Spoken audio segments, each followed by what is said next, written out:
ভালো আছেন? আলহামদুলিল্লাহ। এই নেন, থাকেন কোন জায়গায়?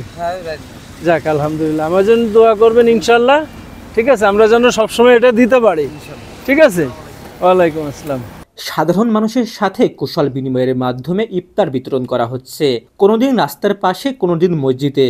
এইভাবে শহরের এই প্রান্ত থেকে ওই প্রান্ত ছুটে প্রতিদিন ইফতার বিতরণ করছে ইফতিখার ফাউন্ডেশন নামে খুলনার একটি স্বেচ্ছাসেবী সংগঠন। সারাদিন অক্লান্ত পরিশ্রম করে রোজা রাখার পর নিম্ন আয়ের মানুষেরা এমন আয়োজন পেয়ে বেজায় খুশি।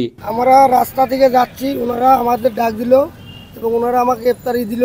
আমরা মাল বেচছিলাম, মাল বেচে বাসার দিকে যাচ্ছিলাম, আমাদের ইফতারি দিল, আমরা ইফতারি নিয়ে বাসায় যাচ্ছি। সেইটা দোয়া করি আল্লাহর কাছে, জানি ওনারা প্রতি বছর যেন দিতে পারে। আমার কাজের থেকে যাচ্ছিলাম তো, এইখান থেকে আমাদের উনি দায়িত্ব ইফতারি দিচ্ছে, মানে ইফতারি পাই আমাদের তো ভালো লাগছে। এখানে কাজ করতেছিলাম, এইখানে এসে দেখেছি, আইসে দাঁড়াইছি, তারা আমাদের দিছে ইফতারি। সংগঠনটি প্রতিষ্ঠিত হবার পর থেকেই করোনাকালীন রোগীদের সেবা, রক্তদান, রমজান মাসে ইফতার সেহরি বিতরণ সহ অসহায় ও সুবিধা বঞ্চিত মানুষের জন্য নানা ধরনের সেবা করে যাচ্ছে। উন্নয়নমূলক কাজ, যেমন আল্লাহর সন্তুষ্টির জন্য এই ইফতার, তারপরে বেশ কিছু সাহায্য সহযোগিতা আমরা করে থাকি।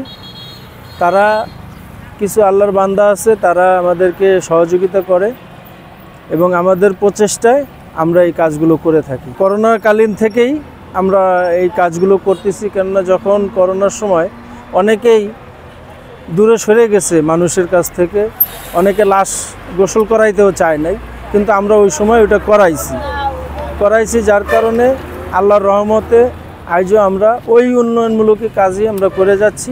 উম্মার খেদমত ও আখিরাতের সঞ্চয়, এই স্লোগানকে সামনে রেখে এইভাবে সাধারণ মানুষের পাশে থাকতে চায় সংগঠনটি। Safayet Hossain Shaon, voice of tiger.